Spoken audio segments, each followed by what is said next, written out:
Good day, everyone. Today, let us talk about all of the literary devices.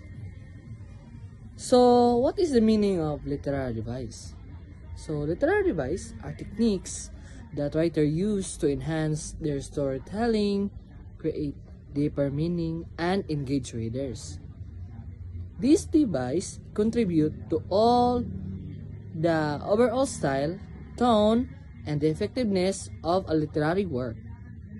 Some of the most commonly used literary devices included metaphor, simile, personification, alliteration, irony, and symbolism. So there are types of literary devices. First is the figurative language. Include of the figurative language, which is metaphor, a direct comparison between two unrelated things. Example: thief, time, and a thief. Time is a thief. So that is an example of unrelated things, diba? Time and thief. Next is the simile, a comparison using like or as. Example: her smile was the bright as the sun. So simile use a simile is if you know what is simile, they are using as. Her smile was as bright as the sun. So that is the simile. Next is the personification, assigning human qualities to non-human objects. Example: the wind whisper through the trees. So, if we know, personification is human and non-human. So, objects. So, the wind whispered the trees. Diba? That is the example. Next is the hyperbole, extreme exaggeration for emphasis. Example: I've told you a million times. That is example of the hyperbole, which is when we see hyperbole, the meaning is emphasis. So what is the word, what is the emphasis of the example? A million times. Diba?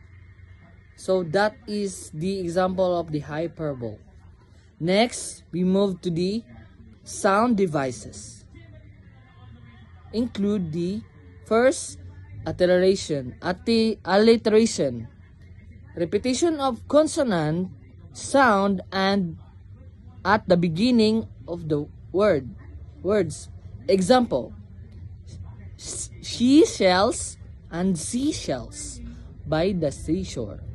So as we see the example, he used the word she as a woman and shells, and the next is he used the sea as the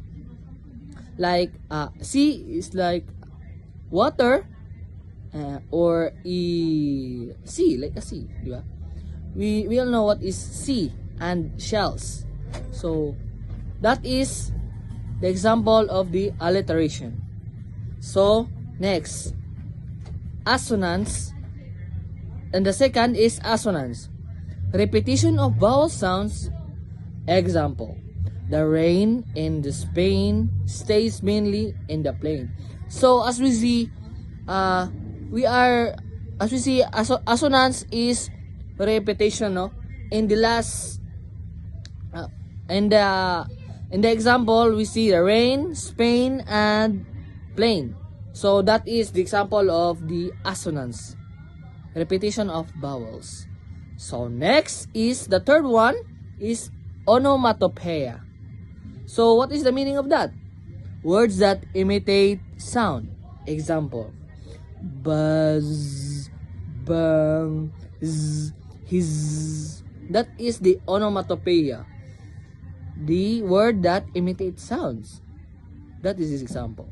So next, we move to the structural and narrative devices. Foreshadowing hints or clues about future events in a history flashback. Foreshadowing. First is the foreshadowing. Hints or clues about the future events in the story. So, that is foreshadowing.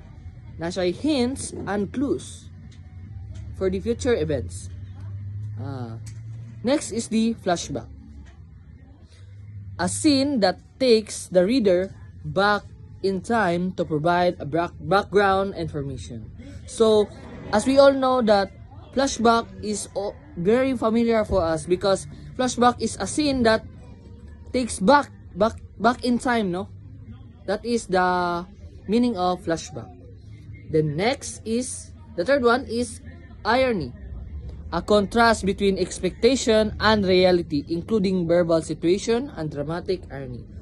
So, irony defines that expectation and reality. So, when you expect, when you expect, it's different from reality.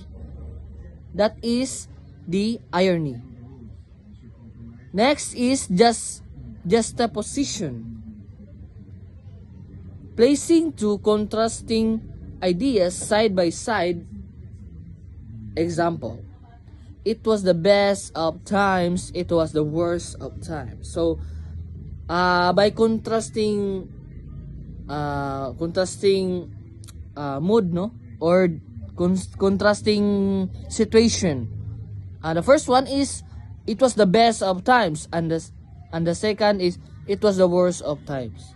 So that is the juxtaposition. So we move to the thematic and emphasis devices. So include first is the symbolism, using objects, character, or events to represent deeper meaning. Example, dove representing peace. A dove representing peace. So, dove symbolizes the peace, ba? It is symbolizing a dove. What is a dove represents, diba? So next is motif. So motif, a recurring symbol or theme throughout literary work. So as we all know, motif is very familiar for us because motif is used or a theme or a color, diba? And a word that symbolizes a literary work. Muna siya ang motif. Then, paradox, a statement that appears contradictory but reveals a deeper truth. So, paradox, example of paradox is less is more. So, as we expect, no, they contradict, no? Less is more daw. So, the statement appears contradictory, reveals a deeper truth. Tinod man sad. It is truth that less is more. Okay? Because less is gamay ra, no? Less is more. Mas dagan ang gamay ra, di ba? Munang pasabot sa paradox. A statement contradict, nagkontra siya from the word itself, no? Paradox. So next, we move to the oxymoron. A phrase combining contradictory words. Example, bittersweet and deafening silence. So paradox and oxymoron is medyo pareha sila, no? But ang nakalahi lang sa oxymon, combine na siya na contradictory words. So daghan na, dili lang isa, di ba? Bittersweet, deafening silence, di ba? Duha na sila. So, better lagi siya pero sweet man. Og deafening og silence. So, that is the oxymoron, no? Next, we move to the conclusion. So, what is literary devices all about? Literary devices play a crucial role in literature by enriching the text, enhancing readability, and providing deeper layers of meaning. Writers use these tools to engage readers, create vivid imagery, and strengthen the theme of their works. So, as we can see, the example and the meaning of the included types of literary devices, it is creative and imagery because of this there are many styles how to make literary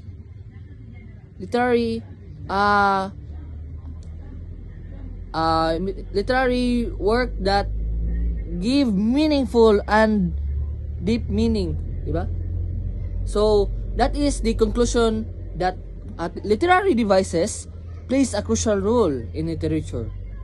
From the word enriching the text, enhancing and give a deeper meaning of layers, diba?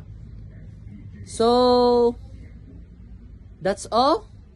Thank you for listening. All about the literary devices. So have a good day, everyone. Thank you.